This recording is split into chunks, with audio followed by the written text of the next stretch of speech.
तदनंतर वे राजा विराट की सभा में गए। राजा विराट राजसभा में बैठे थे। सबसे पहले युधिष्ठिर उनके दरबार में पहुंचे। वे एक वस्त्र में पासे बांधकर लेते गए थे। वहां पहुंचकर उन्होंने राजा से निवेदन किया कि सम्राट, मैं एक ब्राह्मण हूँ, मेरा सर्वस्व लुट गया है, इसलिए मैं आपके यहाँ जीविका के लिए आया हूँ। आपकी इच्छा के अनुसार सब कार्य करते हुए आप ही के निकट रहने की मैं इच्छा करता हूँ।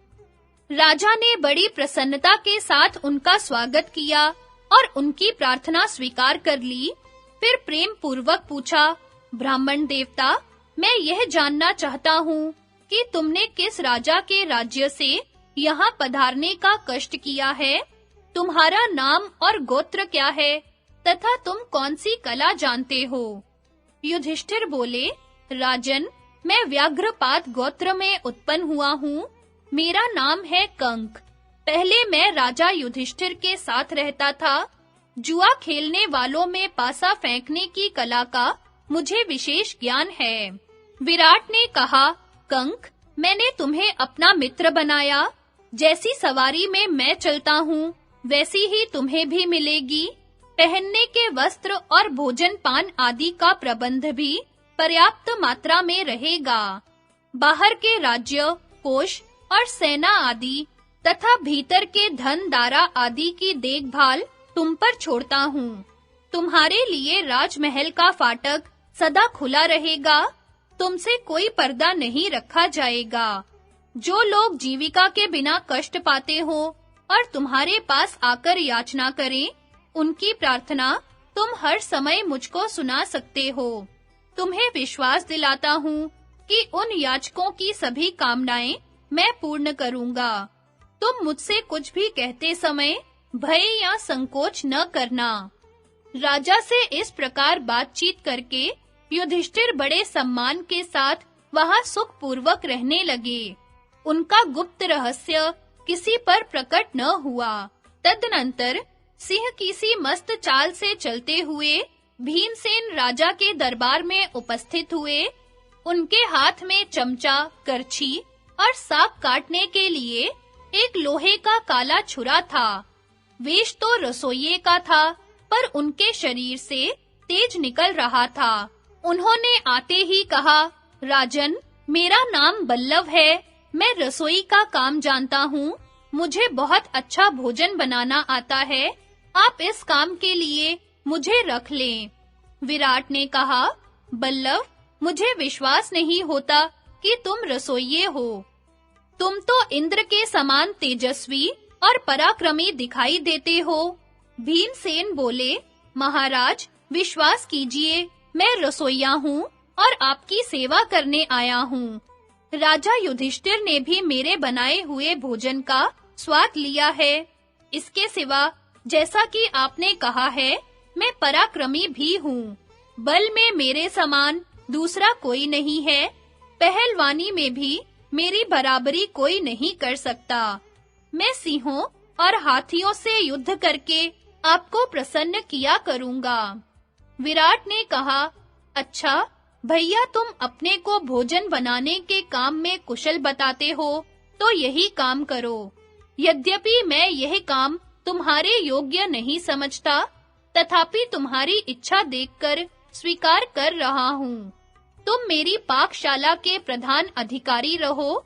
जो लोग पहले से उसमें काम कर रहे हैं, मैं तुम्हें उन सबका स्वामी बना रहा हूँ।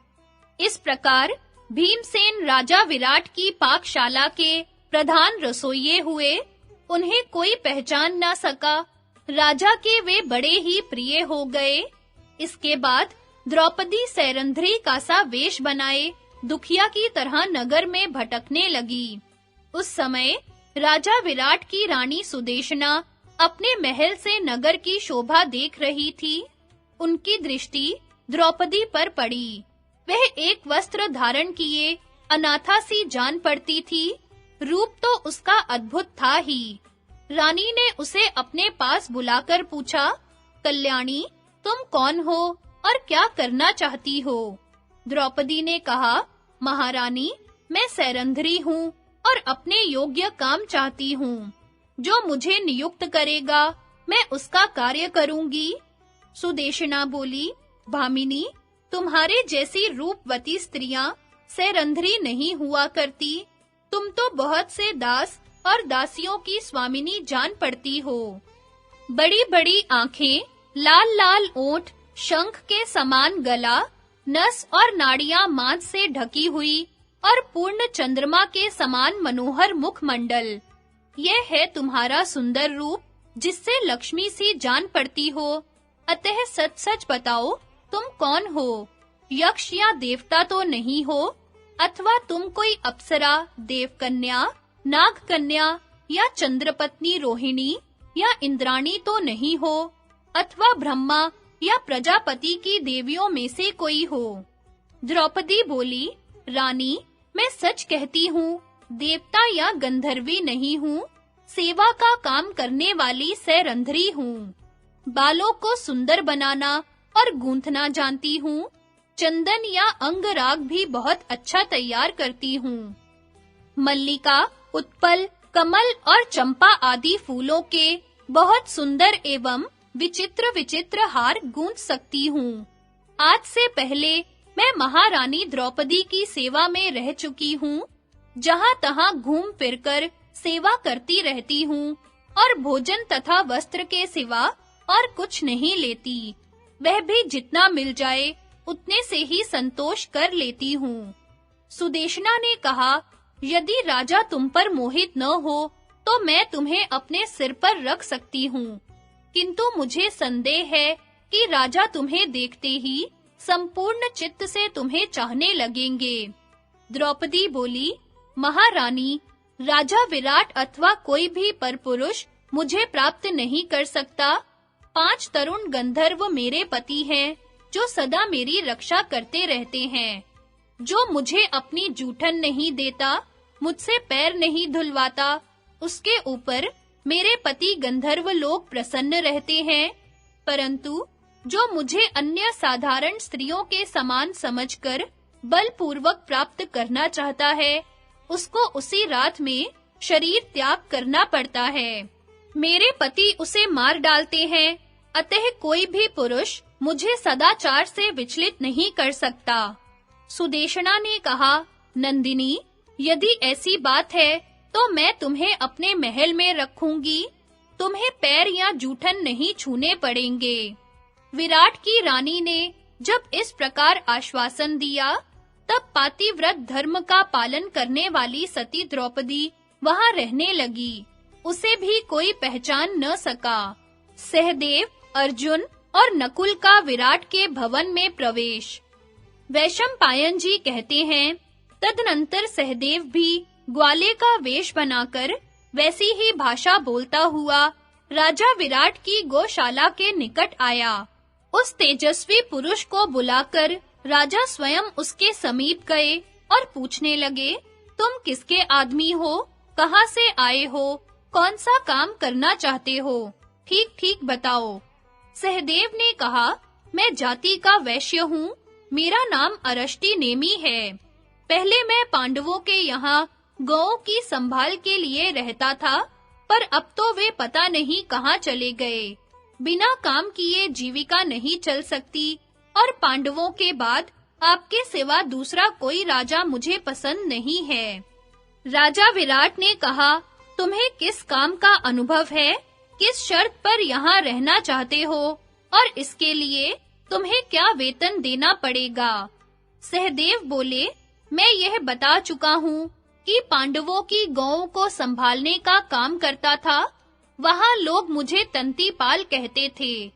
40 कोस के अंदर जितनी गौएं रहती हैं, उनकी भूत, भविष्य और वर्तमान काल की संख्या मुझे सदा मालूम रहती है। कितनी गौएं थी, कितनी हैं और कितनी होंगी, इसका मुझे ठीक-ठीक ज्ञान रहता है। जिन उपायों से गौओं की बढ़ती होती रहे, उन्हें कोई रोग व्याधि न सतावे, उन सबको मैं जानता हूँ। इसके सिवा मैं उत्तम लक्षणों वाले ऐसे बैलों को भी पहचान रखता हूँ, जिनका मूत्र सूंघने मात्र से वंध्या स्त्री को भी गर्भ रह जाता है। विराट ने कहा, मेरे पास एक ही रंग के 1,00,000 पशु हैं, उनमें सभी उत्तम गुणों का सम्मिश्रण है। आज से उन पशुओं और उनके रक्षकों को मैं तुम्हारे अधिकार में सौंपता हूँ। मेरे पशु अब तुम्हारे ही अधीन रहेंगे। इस प्रकार राजा से परिचय करके सहदेव वहां सुख से रहने लगे। उन्हें भी कोई पहचान न सका।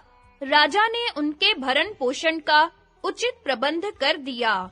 तदनंतर वहां एक बहुत सुंदर पुरुष दिख पड़ा, जो स्त्रियों के समान आभूषण पहने हुए था। उसके कानों में कुंडल और हाथों में शंख तथा सोने की चूड़ियां थी। उसके लंबे-लंबे केश खुले हुए थे, भुजाएं बड़ी-बड़ी और हाथी के समान मस्तानी चाल थी। मानो वह अपने एक-एक पग से पृथ्वी को कंपाता चलता था। वह वीरवर अर्जुन था। राजा विराट की सभा में पहुंचकर उसने अपना इस प्रकार परिचय दिया। महाराज, मैं नपुंसक हूँ। मेरा नाम बृहन्नला है। मैं नाचता गाता और बाजे बजाता हूँ। नृत्य और संगीत की कला में बहुत प्रवीण हूँ। आप मुझे उत्तरा को इस कला की शिक्षा देने के लिए रख लें। मैं महारानी के यहाँ नाचने का काम करूँगा।